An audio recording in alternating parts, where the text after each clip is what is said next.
Hey guys, I'm your host JT, and if this is your first time tuning in, thank you and welcome. Don't forget to hit the subscribe button and the notification bell so you know every time we upload a new video.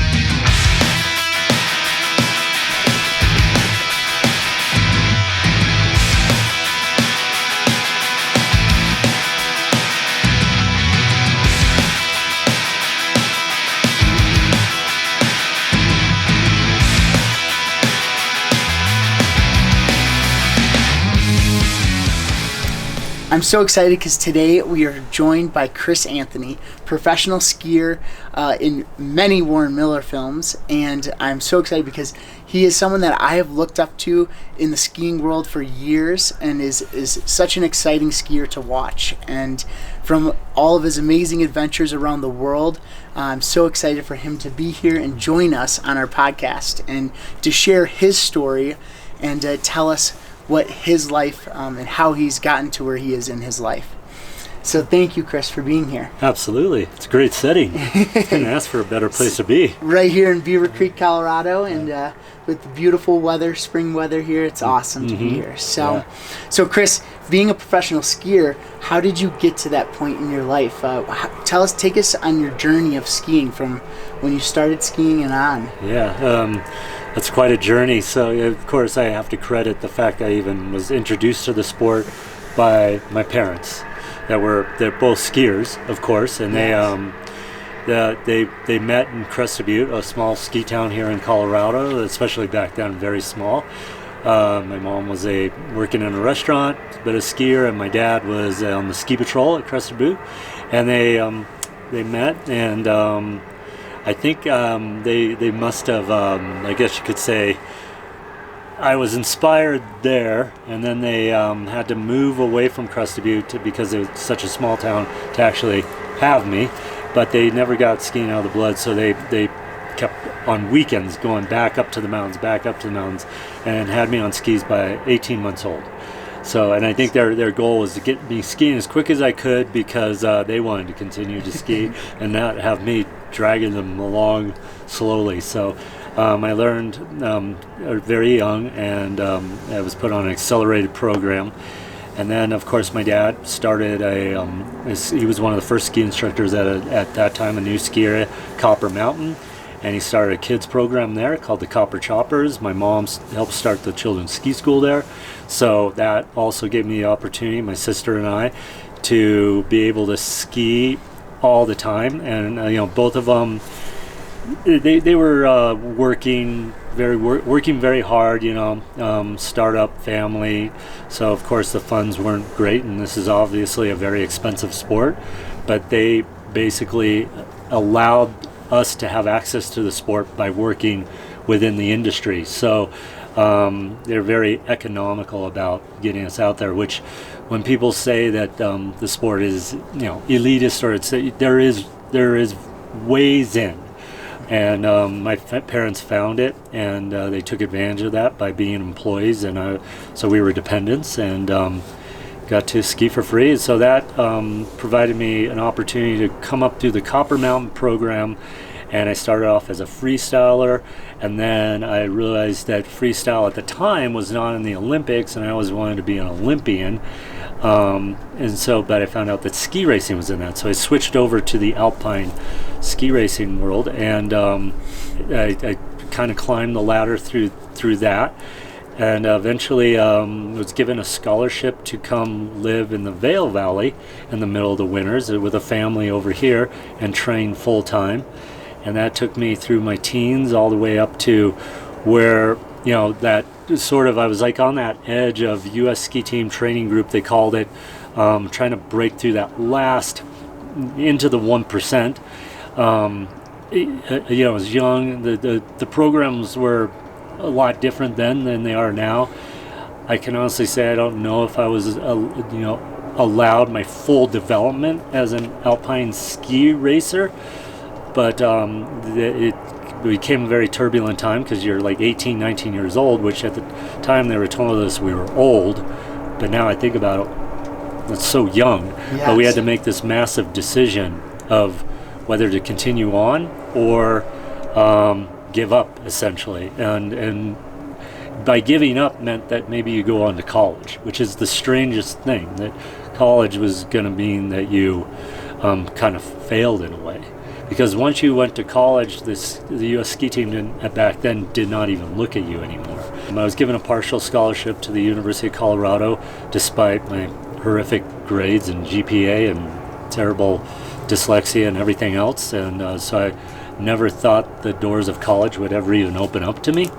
But I ended up there, and once I was there, I focused on that because if I thought I would fail out if I focused on ski racing at all. I also was becoming quite a adamant biker and bike racer. Yeah. And I used that to sort of fulfill my competition needs and keep myself in shape. But I just couldn't leave the ski world behind, so I started doing all these random competitions whenever I could. Any ski competition that was out there, I entered. And I just, on the weekends or whatever, while I was in school, and it was because of that a guy just discovered, he saw me and then invited me to go on a film shoot, which at the time I didn't know exactly what that film shoot was, but it was ended up being a Warren Miller film shoot. And of course, like many skiers of those years and everything, we all grew up watching the Warren Miller films. And I was like, what? I'm getting to get to go on a Warren Miller film shoot? I called my parents. I'm like, you wouldn't believe what I get to do. And that was in 1989. I was invited to tag along to be one of the athletes to go into Val Thorens, France. The whole thing was so amazing. I got to, right off the bat, I was kind of spoiled because we had such great sponsorships back then. Audi was a sponsor and American Airlines was a sponsor. So next thing I knew, I was on a first-class flight to, well, first of all, I was in school. So I had to run around to all my professors and ask them if I could have a couple weeks off. And all the professors were like really, really good about it, except for one.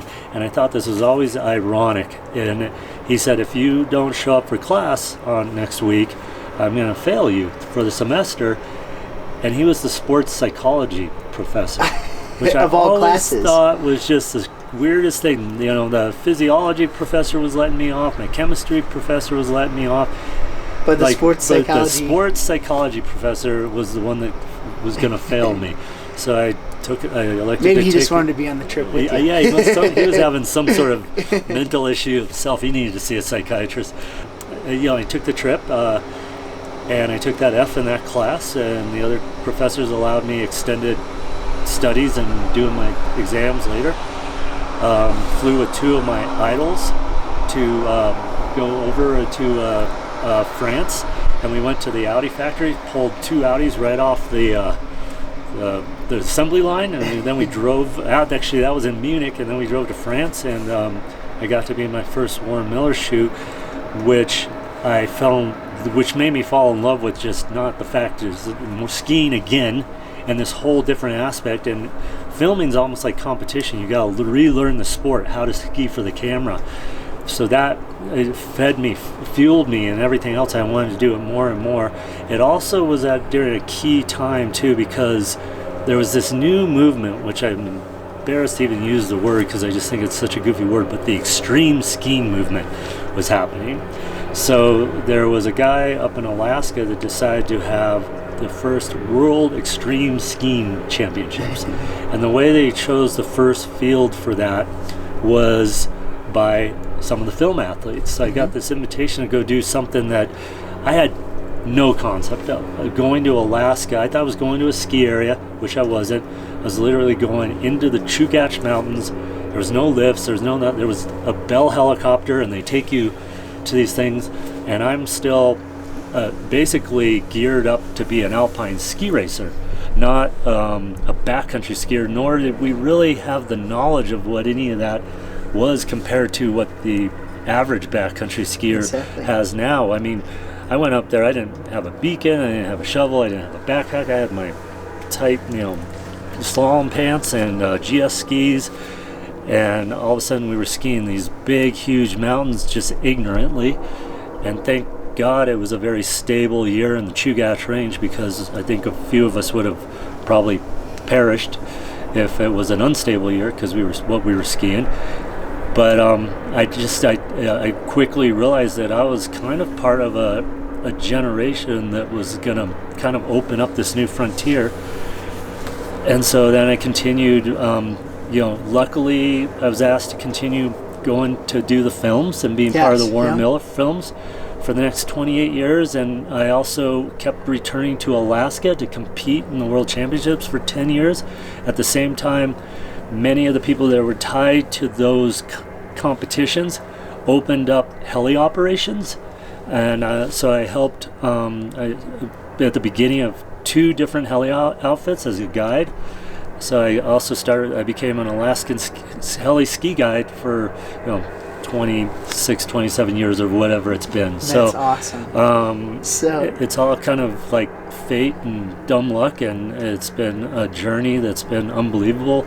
And because of the films, I've gone all around the world, and because of skiing in Alaska and all that stuff, I've learned a lot about way beyond that original thing of skiing race courses to kind of trying to understand our mountains more, the snow more, and everything else. So it's maybe, I guess, a very diverse athlete skier. Yeah. Well, that's an amazing story of how you got into the skiing world, but also with the Warren Miller films. How many Warren Miller films have you been in? So I've been in, I skied for them for 28 years, but there was a lot of offshoot things. So a lot of offshoot projects. So I'm going to say like 35 to 40 different projects with them. And well, I've grown up enjoying every one of those movies. I'm sure there's many others that have been pushed to get out there and do more in the skiing world because of those movies. Yeah. So, and your story is awesome, and this podcast is all about sharing your story, and so it's really cool to hear.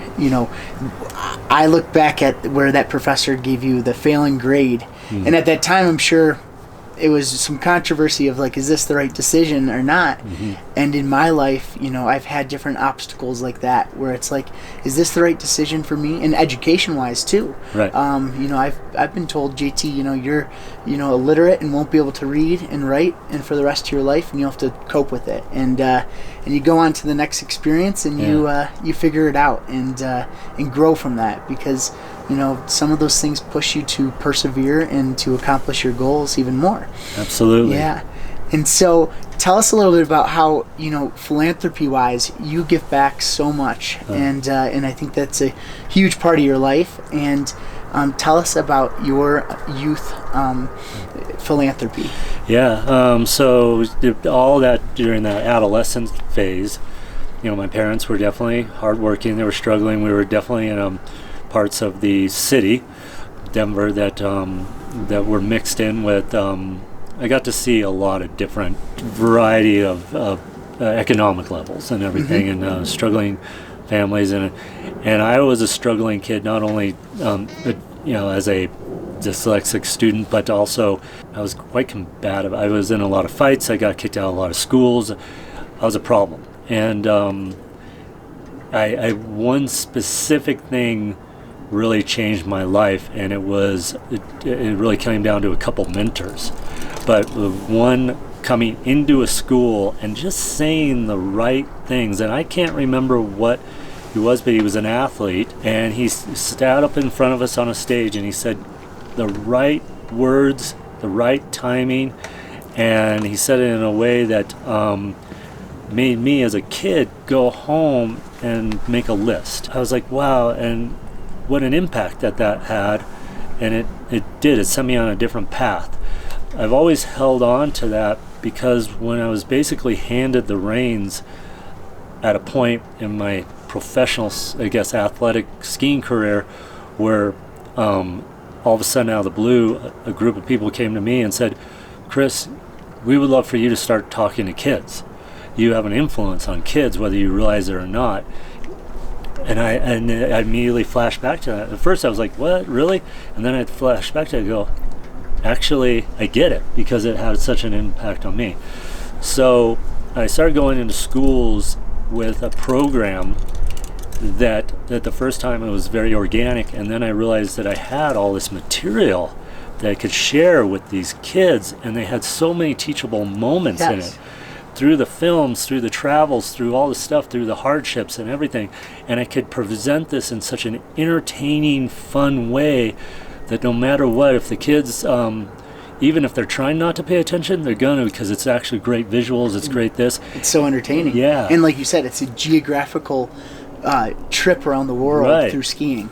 So it's a geographical journey around the planet, visiting different cultures, overcoming different things, learning so much, setting goals. I mean, there was so much. And so I diversified that. I added more to it. The menu's kind of grown. And then a short time later, I realized I needed to get this beyond the classroom. Not just go in and talk to the kids and then leave the classroom. I needed to do something, especially for those at-risk kids, the kids that don't have those opportunities, bridge them to an experience, right? So not just sit there and talk to them in the classroom, but actually let them feel, taste, and touch something. And for a lot of those kids, it's that's financially not viable. So I've raised that money to make those opportunities viable. So hopefully I can spark something in that kid, and down the road, they're the next whatever, whatever, they become something amazing. And I mean, every kid's going to be amazing, but maybe it is just that one thing that makes them do that thing that they never thought they would do, and it'll become from that one talk or that one trip or whatever it is. So it's hard to put a measurement on that, the success of it, but I know it works, and I've grown it. So it's about the mentoring and the experiential educational, and it's just been a blast. I've reached over the whole period of time over some 80,000 kids, and it's awesome. It's been a great journey. And one of those things that you do with the kids is you get them on skis and give them that experience too, which is your passion. Yeah. But you have another passion, and your other passion has to do with the 10th Mountain Division. Yeah. And you've been working on a project for the past 7 years, and I'm excited to see it. I hear it's remarkable. And can you tell us a little bit about that journey and the film that you're making? Yeah, it's kind of a combination of so many things in my life, right? So skiing, as you've mentioned, and growing up we're in the surrounded valley, right here. And what a better way to get kids out and understand the environment, playing in the environment. I mean, even as adults, we get to play in this great playground. It doesn't need to be a sport that's hard to reach, so I've wanted to make it accessible to the kids, to get them out in the fresh air, moving, sliding, gliding, and so that's been one of my best vehicles. Also, of course, skiing, the history of skiing, where did skiing come from, and everything has been a big passion of mine. And of course, everything that we're surrounded by right here, this mountain and the mountain behind it, Vale, were inspired by veterans of an incredible unit that was developed during World War II called the 10th Mountain Division, which was the first mountain infantry unit, winter cold weather unit, and they were actually a bunch of skiers. So it was the first American ski troop, and after the war, those guys came back and they basically built the modern ski industry in North America that we have today. They were responsible for 56 some ski areas, clothing lines, equipment, so much. And their impact is something we should not forget, and it's unbelievable. But I didn't know actually how in depth their story was. And not just the men, but the women played a role in it. I kind of fell into their history backwards by selfishly just thought it'd be cool to grab one part of it for a Warren Miller segment, because I just want to do another Warren Miller segment. And because of that, we did produce one like 15 years ago, and then all of a sudden people thought I'm the guy that's the historian of the 10th Mountain Division, which I was certainly not, but more stories were being thrown at me by their descendants, by people like that. You should tell this, you should do this. And I stumbled across one that triggered a catalyst in me, and I went deep into a documentary, into the research to produce what is coming out now. It's a new 70-minute documentary about the 10th Mountain Division, and the way that I produced this is basically under my youth project as an educational tool. Okay. Because especially, I don't know about you, but growing up, history was like the most boring thing to study. It was the most boring class, and it was the way it was taught, because it's not boring. And we learned dates and had to memorize things like it was stupid. But in fact, what took place is exciting, better than any TV show, better than any movie. What took place in reality, in our history, especially in this case 76 years ago in World War II, what men and women sacrificed and did is unbelievable. And through the story of the 10th Mountain Division, because they were skiers, there's an exciting way to share this period of history, and where kids and adults and everybody are mesmerized because you have skiing, you have history, you have this amazing group of men and women, and it's a wonderful story. And all of a sudden, before you know it, the kids have learned something, adults have learned something, we've all learned something, and we were entertained into education, whether you realize it or not. So this is passion project has turned into something that's kind of led me down this filmmaking new career. That's awesome. Yeah. And tell us the name of the new film. So the name of the new film is Mission Mount Vanguard. So on the border of the current Slovenia and Italy, so during 1945 and during World War II, it was the border of Italy and Yugoslavia. But there is a mountain that stands there called Mount Vanguard, and it's in the Julian Alps. And eventually what happened was the 10th Mountain Division was pulled towards the Julian Alps because the dictator of Yugoslavia had moved his troops up and over those mountains into Italy to sort of invade and take land from Italy. And it became the duty of the 10th Mountain Division not just to push them back and then play peacekeepers along that border. And while they were there in these beautiful mountains, they realized they were at home, back to where they trained here in Colorado. Yes. And they looked up and they saw snow on a mountain. They said, let's have a ski race on that mountain. And I just thought that was the funniest thing. That is awesome. That right during wartime, these guys decided to have a ski race on a mountain. And well, I just got my history lesson there on the 10th Mountain, and that's awesome. And and for me, growing up and being in this valley too, and it's a huge part of this area, and so there'll be so many people around the world that will enjoy that movie. So it's very exciting to hear about it from you too. Well, thank you. So Chris, could you tell us a little bit about the importance of the Warren Miller films? I mean, for me, it's been a enjoyment to watch you and many other skiers go around the world and ski. Yeah. But what is the importance of it? So Warren Miller, the man, I feel was one of the most influential individuals on our sport altogether. I am talking over athletes, industry builders, because of his reach. Basically Warren was a California guy that was an incredible athlete that fell in love with the sport of skiing, and he wanted the excuse to figure out a way to go skiing for free.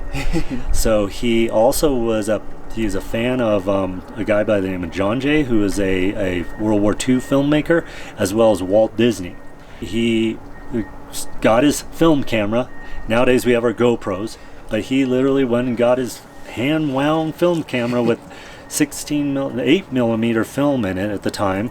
So very much different than the technology we have today, and hand-wound and trying to do it at 24 frames per second, and it's only 3 minutes a time. Mounting it on his chest, doing whatever, holding it, doing this, sometimes on a tripod, obviously at the beginning very rough, a lot of stuff, but that's what makes it so special when you go back and look at that film footage, because it's hard to, it's just so raw and so real and everything. And what he did was go around and he filmed people doing this goofy sport that a lot of the world, especially North America, wasn't completely aware of yet. Mm-hmm. But here you had people sliding down mountains, crashing, doing this, and Warren himself, his voice was iconic, which everybody got to learn. And it was silent film. So the way he would do it, he was then go down to the day lodge at the end of the day, go develop the film, first of all, which is a big process back then. And then he would kind of splice some things together, and he would go sit in the day lodge, pass the hat, and he would narrate the visuals, ad libum, narrate it, and had music they'd fade up and down. And pretty soon his audience, went from maybe 10 people to 100 people to all of a sudden this became a tour, and where millions of people would come every fall and watch the new Warren Miller film. Of course, that whole process evolved. I mean, he evolved as a filmmaker, the music evolved, everything evolved. The Warren Miller Film, now Entertainment, is the longest running action outdoor documentary film company that there is, and it's changed hands several times, but I think we're at almost about 70 years of Warren Miller films coming out annually. And during my period of time, I grew up watching them, of course. So every fall, my parents would drag me to they didn't have to drag me, they took me to the theater, and you know, my adrenaline would be rushing 2 days before. I'd see the tickets on the refrigerator and go, we're going to the Warren Miller film, and you go there, and it was the launch of the ski season too. When you went to the Warren Miller film, you knew that ski season was starting, and you sat there watching these images on the big screen. And I grew up watching Warren narrate the films live. Then eventually, when there was too many films for Warren to show up at each one, his voice went on to the film, and the music went on to the film. You know, it modernized, and then eventually, when I got to be in my first one, which led to the next 28 years of me not only being in them, but I went around the country and opened up the film and tried to do it as Warren would have done it, you know, with the audience and talking to the audience and bringing them into this world that we're all part of, this ski thing. And I mean, and during that 28 years, I reached millions of people. So Warren, the name Warren Miller, and Warren himself, hundreds of millions of people have been touched by these films, by his words, by everything. And you said it, he changed a lot of lives, because I mean, I run into all the time people come up to me and go, I moved here because of you saying this and everything. So it's an action sports documentary film company that has been around for some 70 years, as the most influential impact on the ski industry that there is. It's unbelievable, the impact, but it's also unbelievable. Him as a narrator alone was so amazing to listen to. It's iconic. It's entertaining, and factual and informational, and it's just a really cool thing to experience one of his movies.